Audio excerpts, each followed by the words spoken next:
Hi hello friends, എല്ലാ കൂട്ടുകാർക്കും പത്തരമാറ്റ് സീരിയലിൽ ഇനി വരാൻ പോകുന്ന ഒരു അടിപൊളി എപ്പിസോഡ് റിവ്യൂയിലേക്ക് തന്നെ സ്വാഗതം കേട്ടോ. ചാനൽ ആദ്യമായിട്ടാണ് കാണുന്നുണ്ടെങ്കിൽ ഒന്ന് സബ്സ്ക്രൈബ് ചെയ്ത് ലൈക്ക് ചെയ്ത് സപ്പോർട്ട് ചെയ്യണേ. അങ്ങനെ മൂർത്തി മുത്തശ്ശൻ നമ്മുടെ നയനേനെ വിളിച്ചുകൊണ്ടിരിക്കുന്നത് നമ്മുടെ അനി കണ്ടുപിടിക്കുന്നുണ്ട് കേട്ടോ. ആ സമയത്ത് നയനെ പ്രസംഗിച്ചുകൊണ്ടിരിക്കുന്ന സമയത്താണ് അനിയുടെ കയ്യിലേക്ക് നയനയുടെ മൊബൈൽ കേട്ടോ. മുത്തശ്ശാണെങ്കിൽ വിളിച്ചുകൊണ്ടേയിരിക്കണം അഭിനന്ദനങ്ങൾ പറയാനായിട്ട്. അത് അനി വിചാരിക്കേണ്ടത് എന്താ മുത്തശ്ശൻ ഇങ്ങനെ വിളിച്ചുകൊണ്ടേയിരിക്കുന്നത് എന്ന് വിചാരിക്കുന്നുണ്ട്. പക്ഷെ അനി ഒന്നും അറിയാത്ത പോലെ നയനയുടെ കയ്യിൽ ഫോൺ കൊടുക്കുന്നുണ്ട്. ഇടത്തി ആരൊക്കെയോ കുറേ പ്രാവശ്യം വിളിക്കുന്നുണ്ടായിരുന്നു എന്ന് പറഞ്ഞ് ഫോൺ കൊടുക്കുകയാണ്. നയനെ നോക്കുമ്പോഴേക്കും മുത്തശ്ശനാട്ടോ. നയന അനിയുടെ അടുത്ത് നിന്ന് മാറുന്നിട്ട് മുത്തശ്ശനോട് സംസാരിക്കുന്നുണ്ട്. അതെല്ലാം തന്നെ കയ്യോടെ അനി കാണുന്നുണ്ട് കേട്ടോ.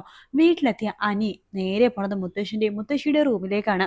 അപ്പൊ അനിനെ കാണുമ്പോൾ തന്നെ മുത്തശ്ശൻ പറയുന്നുണ്ട്, നിന്നെ കാണാൻ വേണ്ടി കാത്തിരിക്കായിരുന്നു ഞാൻ, അഭിനന്ദനങ്ങൾ അറിയിക്കാനായിട്ട് എന്ന് പറയുമ്പോൾ അനി പറയണ്ട്, ഞാനും അതെ, മുത്തശ്ശനെ തിരിച്ച് അഭിനന്ദനങ്ങൾ അറിയിക്കാൻ വേണ്ടി കാത്തു നിൽക്കായിരുന്നു. അതെന്താടാ നീ എനിക്ക് അഭിനന്ദനങ്ങൾ തരേണ്ടത്? ശരിക്കും ഞാൻ നിനക്കല്ലേ തരേണ്ടത്? ആ മുത്തശ്ശൻ എന്നെക്കാളും മുമ്പ് വേറൊരാൾക്ക് അഭിനന്ദനങ്ങൾ കൊടുത്തിരുന്നല്ലോ.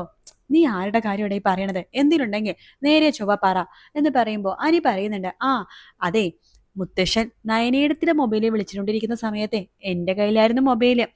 അത് അറിയാതെ കോള് പോയതാ. എനിക്കിടക്ക് അറിയാതെ കോൾ അങ്ങനെ പോവാറുണ്ട്. ശരി ശരി. അത് കഴിഞ്ഞ് നയനയെടുത്തി അറിയാതെ വന്ന മുത്തശ്ശന്റെ കോളിൽ തിരിച്ചു വിളിച്ച് മുത്തശ്ശനോട് സംസാരിക്കുന്നതൊക്കെ ഞാൻ കേട്ടിരുന്നു കേട്ടോ. മുത്തശ്ശ, ഇനി എൻ്റെ മുമ്പിൽ അഭിനയിക്കേണ്ട, എനിക്കെല്ലാം മനസ്സിലായി. അല്ലെങ്കിലും ഇത് നേരത്തെ എനിക്ക് സംശയം ഉണ്ടായിരുന്നു. പക്ഷെ ഇന്നത് പൂർത്തിയായി. ഇന്ന് ആ ഒരു വിജയം കൈവരിച്ചതിനേക്കാൾ എനിക്ക് ഏറ്റവും കൂടുതൽ സന്തോഷം എന്താ തോന്നിയെന്നറിയാവോ? മുത്തശ്ശനും നയനയെടുത്ത് നമ്മൾ ഈ ചുറ്റിക്കളി കണ്ടുപിടിച്ചതിൽ എനിക്ക് ഒരുപാട് സന്തോഷമുണ്ട് മുത്തശ്ശ. അല്ലെങ്കിൽ എനിക്ക് അറിയാം മുത്തശ്ശന് നയനയെടുത്തിനും അതുപോലെ തന്നെ ആദർശേട്ടനോടും ഒരിക്കലും പിണങ്ങാൻ സാധിക്കില്ലെന്ന്.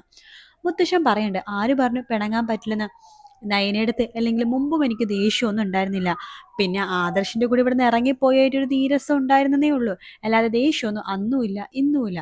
പക്ഷെ നിന്റെ ആദർശേട്ടനോട് എനിക്ക് നല്ല ദേഷ്യമാണ്. മുത്തശ്ശ, എന്റെ കണ്ണി നോക്കി മുത്തശ്ശൻ സത്യം പറ, ആദർശേട്ടനോട് മുത്തശ്ശന് ശരിക്കും ദേഷ്യമുണ്ടോ? സത്യം പറയണം. മുത്തശ്ശൻ ചെറുപ്പം മുതൽ നുണ പറയില്ല എന്നൊരു വിശ്വാസം എനിക്കുണ്ടായിരുന്നു. എൻ്റെ മുത്തശ്ശൻ നുണ പറയാത്ത, ആ ആ നം- അഭിമാ അഭിമാനം ആട് മുമ്പിൽ കാൽച്ചുവട്ടി വെക്കാത്ത, അതുപോലെ തന്നെ മുത്തശ്ശൻ സത്യത്തിനും ന്യായത്തിനും നീതിക്കും വേണ്ടി മാത്രം നിൽക്കുന്ന ഒരു മുത്തശ്ശനാണ് എന്നൊക്കെ എനിക്ക് എപ്പോഴും തോന്നിയിട്ടുണ്ട്. അങ്ങനെയുള്ള മുത്തശ്ശൻ നുണ പറഞ്ഞ വല്ലാത്ത നാണക്കേടാണ് കേട്ടോ. ആ നുണ പിന്നീട് പൊളഞ്ഞു പോയിക്കഴിഞ്ഞാൽ അതിനേക്കാൾ അപ്പുറം നാണക്കേടാവും. അതുകൊണ്ട് മുത്തശ്ശൻ സത്യസന്ധമായിട്ട് പറ, മുത്തശ്ശി സത്യം പറ എന്ന് പറയുമ്പോൾ മുത്തശ്ശി പതുക്കെ ചിരിക്കാട്ടോ.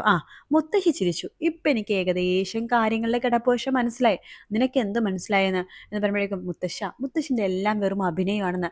ശത്രുക്കളെ പിടിക്കാൻ വേണ്ടി മുത്തശ്ശൻ ആദർശേട്ടനെ മാറ്റി നിർത്തിയിരിക്കുകയാണ് അല്ലേ? അതല്ലേ സത്യം എന്ന് പറയുമ്പോൾ മുത്തശ്ശൻ സമ്മതിക്കാണ്. ശരിയാണ് നീ പറഞ്ഞത്. ആദർശിനെ മാറ്റുന്നത് ശത്രുക്കളെ എങ്ങനെ കണ്ടുപിടിച്ച് അതിൽ നിന്ന് പൊരുതി നിൽക്കാം എന്ന് അറിയാനായിട്ടാണ്. അവൻ നല്ലൊരു ബിസിനസ് ആണ്, അതിനെ സമ്മതിച്ചു. കച്ചവടം നന്നായിട്ട് അവൻ അറിയാം. പക്ഷെ ശത്രുക്കളെ എങ്ങനെ നേരിടണമെന്ന് അവൻ അറിയില്ല. അതിന് വേണ്ടിയിട്ട് അവനെ മാറ്റി നിർത്തിയത്.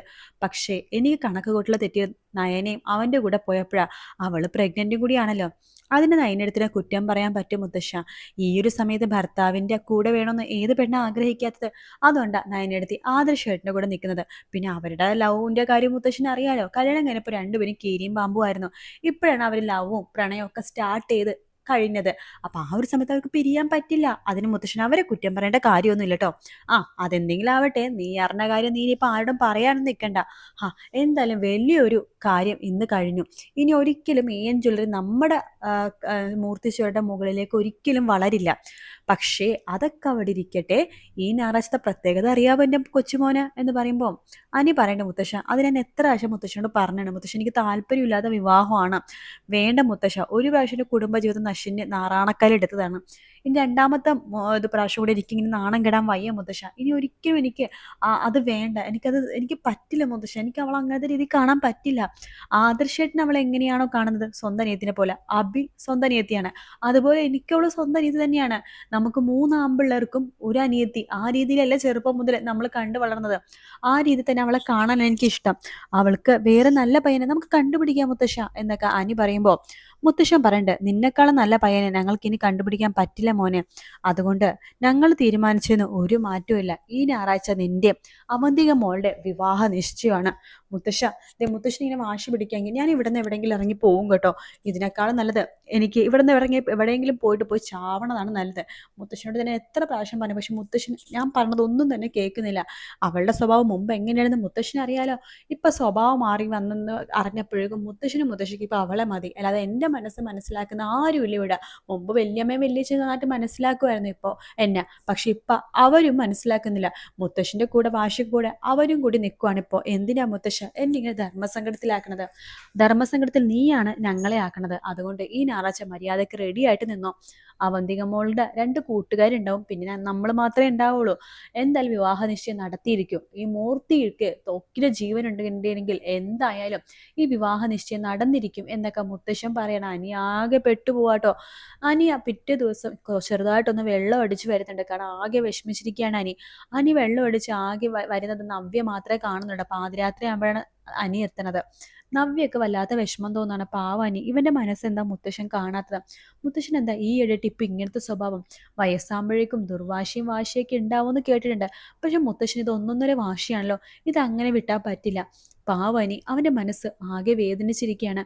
ഇനിയിപ്പോൾ എന്താ ചെയ്യുക? എന്തായാലും വിവാഹ നിശ്ചയം അവളായിട്ട് നടക്കാൻ ഞാൻ സമ്മതിക്കില്ല. എനിക്കിനിയൊരു ജീവിതം ഉണ്ടെങ്കിൽ അതെൻ്റെ അനിയത്തി നന്ദുവായിട്ട് മാത്രം മതി. അതിനെന്തൊക്കെ ചെയ്യാവോ അതൊക്കെ ചെയ്തേ പറ്റൂ. അവന്തികയുടെ സ്വഭാവം ഈ വീട്ടിൽ ആർത്തും ഞാൻ പറഞ്ഞാൽ വിശ്വസിക്കില്ല. അവർ തന്നെ കയ്യോടെ മനസ്സിലാക്കണം. അവന്തിക എന്ന് പറഞ്ഞ പിശാശ് ജലജയുടെ അതേ തനി രൂപമാണ്. ജലജയും അബിയും അവരുടെ അച്ഛൻ നാഗേന്ദ്രനും എല്ലാം കണക്കാണ്.